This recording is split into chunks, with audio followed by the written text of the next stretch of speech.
Welcome to another edition of the Reach Every Student podcast. This is John Bergman, your host. Today I want to talk about how I start out my year. So today is the second day of school with students here at my school, and I, of course, teach in a flipped classroom model, and I thought I would give you some advice about things that you may want to consider as you start a flipped class. So this is going to be a series of just quick tips that I have picked up over the years, not just from me, but from many other amazing educators. So the first thing I have done, by the way, is I created a video that is my syllabus class procedures video.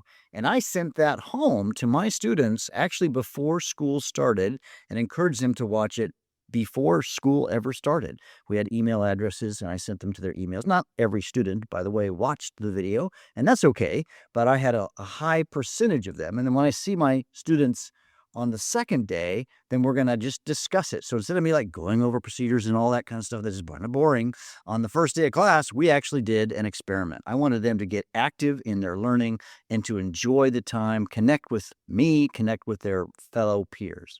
Secondarily, I also made a parent video where I explained how the class operates, what a flipped classroom is, and I will be sending that out today because today is now the second day of school, and the parents now know that I'm their son or daughter's teacher, and so I have made a video, and in the show notes, I'll put links to these two videos, the student video and the parent video, to give you a sense of what they look like. That might be helpful to you, but they're like 10-minute videos each, something in that ballpark. And I am explaining, why I teach the way I do. I use what I would argue are the three most important graphics as you discuss flipped classroom to teachers or to parents or to students, and those are very useful. They're just Bloom's taxonomy done three ways. Second point, besides communication to parents and students, the second thing is super, super, super important that you teach the students how to watch the videos. If you're going to flip with videos, I will flip, by the way, with videos and with text, so it's not just videos, but particularly with videos, and this may sound weird, students don't know how to watch videos. Now, they are really good at watching a TikTok video or Facebook Reels or whatever it might be. They're very good at those kinds of videos, but those are like dopamine hits, right? Quick, quick, quick, and they swipe, swipe, swipe. We need them to watch slowly for content acquisition, and they need to pause, consider, et cetera, et cetera. And so one thing that I will be doing with my students tomorrow is I'm on a block schedule, so I see my first group of students yesterday. My second first day is today, I guess, and then tomorrow I will get my first group back again. And then so tomorrow, instead of the students like watching a video at home, though they watch the syllabus video at home, the first content video we will watch together. Now, when I say together, I mean together in the room simultaneously, but not like on the screen. I don't want them to watch the video as a total group, but individually.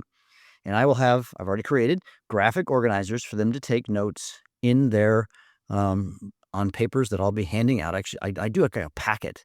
So I have a packet that has all the activities. So I have the graphic organizers. I have questions to interact with, worksheets, if you will, and I have experiments and that write up. So it's a packet. So I'll have, say, in one class 10 or 11 packets, another 7 or 8.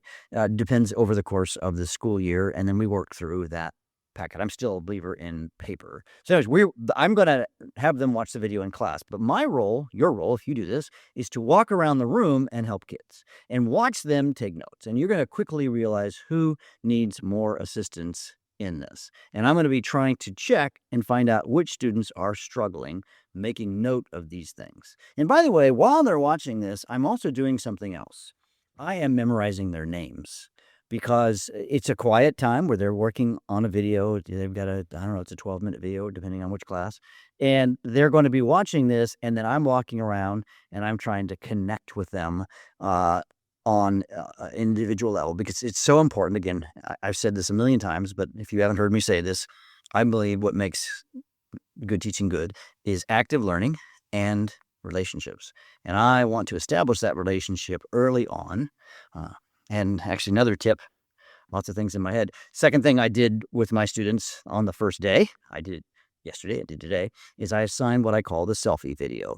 And we have a platform where students can record a video, and I just want them to just tell me a few things about themselves. And I have like just turn on a webcam and then tell me kind of who they are, kind of what they're into. So they love basketball, or they love a debate team, or singing. Or also I ask them to tell me, is there something you want to tell me? Is there a family situation going on that you feel like you need to tell me? There's a certain learning way. I hate the word learning style, but there's a certain way that I learn better. Maybe I have a seating chart. Maybe you sat me next to my worst enemy, and that's not going to work out. So I will watch those. In fact, right after recording this podcast, I'm going to write those and I'm going to watch the ones from yesterday, and I'm going to take notes in like a Google spreadsheet thing or something. And I'm going to then print that out. And then when I'm walking around tomorrow and the students are watching the videos, what I will do is I will not only work on their names, I'll say, oh, all right, this kid is the basketball kid. And then when I have more individual time, I'll say, how'd the game go? Or, tell me more about your basketball, or whatever, whatever is their thing. I want to connect with them, and I genuinely want to know them, but I don't know them. Most of these students are brand new to me. So number one was communication with students and parents, kind of the syllabus thing. Number two was teach them how to watch. Number three, you need to explicitly teach them how to learn in a flipped class. Now, let me say something really, really important. I have seen this derail flipped classrooms over and over again. Here's the message you should not send. Do not tell them, hey, guys, this year we're going to be trying out a new method, and it's an experiment, and I'm going to see if it works. No. You're going to say, this year we will be flipping the class, or we will flip a number of lessons. We'll sometimes use flipped classroom method. By the way, flipped classroom doesn't mean something you have to do every single day. You could do it just a few lessons per unit or something like that. And it's super important that you message that this is a proven method that works, and I'm planning to teach you how to use this method, and you will be successful. One thing I've seen with some students over the years is sometimes they'll complain that they're not learning well, and they might be struggling. And some students are genuinely, they struggle in my class, okay? But what I've also found is that they will say, I can't learn this way. Then they blame the classroom for their lack of progress. But what they don't know is that I've taught forever. And so I teach physics and geology and chemistry. And do you know that physics has always been a hard class? And so is chemistry. And what I've found that over the years is that I know that when kids are in a flipped classroom, more of them will succeed, less of them will struggle. But for the kid who's struggling, they're looking for something to blame, and they blame flipped classroom. And flipped classroom is not necessarily the problem. Now, if you're doing it poorly, then yeah, there could be some issues. And by the way, if you're doing it poorly, or you feel like you're really struggling with flipped classroom, remember that I have on my website, I have some very short, like 2-hour mini courses on the best practices of flipped learning. And most teachers who have taken those courses have found them revelatory, as they realize, oh, I've been doing a few things wrong. So, and I'm really, some of this content as I'm sharing on this podcast, or things you would find in that course. So I encourage you to go to johnbergman.com and check that out. So number one is messaging matters in terms of how to explicitly teach them. Now, secondarily, you need to emphasize their role at home. What I mean by that is it's super important that you really sell, hear me, the pre-work, because the whole thing falls apart if they don't do the pre-work. And so you've got to say, hey guys, we're learning this way, and this is why we're learning this way. And yet you have a role. And if you don't fulfill that role, you will not be successful. And I want you to be successful. So you need to emphasize how important it is that they do their part at home. All right. Related to that is another part of that message, as I talk to them about that. When they're at home, there is no expectation that they master the material. I'm not expecting them to completely understand how to do this type of physics problem, or all the ins and outs of this type of volcano. You see, this is where I think AI can help. So one part of the message, I haven't said this yet. I'm waiting till tomorrow to do this. But I will tell them, hey, if you watch my video on whatever, and you're still struggling, here's where I'm going to encourage them to ask AI, to just put a prompt in. I am studying XYZ, and I need some help. I still don't understand ABC, whatever it is, and have AI jump in and tutor them if they feel like the content was unclear or what part of it was unclear. And so that's going to be a new message I've never done before. So I guess I'll tell you how it goes. And then I also will teach them that there is a mini lecture, and maybe you haven't heard this. This is one of the best practices of flipped learning. Is at the end of every class, or at least at the end of a class where they have pre-work to do, whether that's a video or a reading, I am going to do a preview. By the way, this idea is not from me. This came from Dr. Helene Marshall, who invented the SOFLA method of flipped learning. It's the synchronous online flipped learning approach, where she teaches flipped learning in an online setting. She's brilliant. And so at the end of the class, I will set an alarm on my phone, and then I will say, oop, it's time. Everything goes away. And now I'm going to say, hey, in tonight's video, we're going to learn about this or that. What I'm doing during that time is I am selling the video. I'm trying to encourage them to do it, but I'm going to give them a little teaching. But what I really like to do is also I'm trying to reduce their cognitive load. And so what I'm doing there is I'm going to maybe there's one word that's very difficult to understand. So the first videos my physics students are going to watch has to do with something called a vector. A vector has magnitude and direction, and it's a confusing topic. And so I'm really going to teach it in, and again, 3 minutes. I'm not lecturing, but it's a mini lecture, if you will. I'm going to give them a quick preview. So when they watch it the second time, that will help them. So I'm reducing cognitive load. So they're going to hear it from me. They're going to hear it in class. They're going to hear it from me in this video or in this reading. And then that's going to be, and those touch points really make it work. In fact, one researcher, Dr. Hattie, John Hattie, yeah.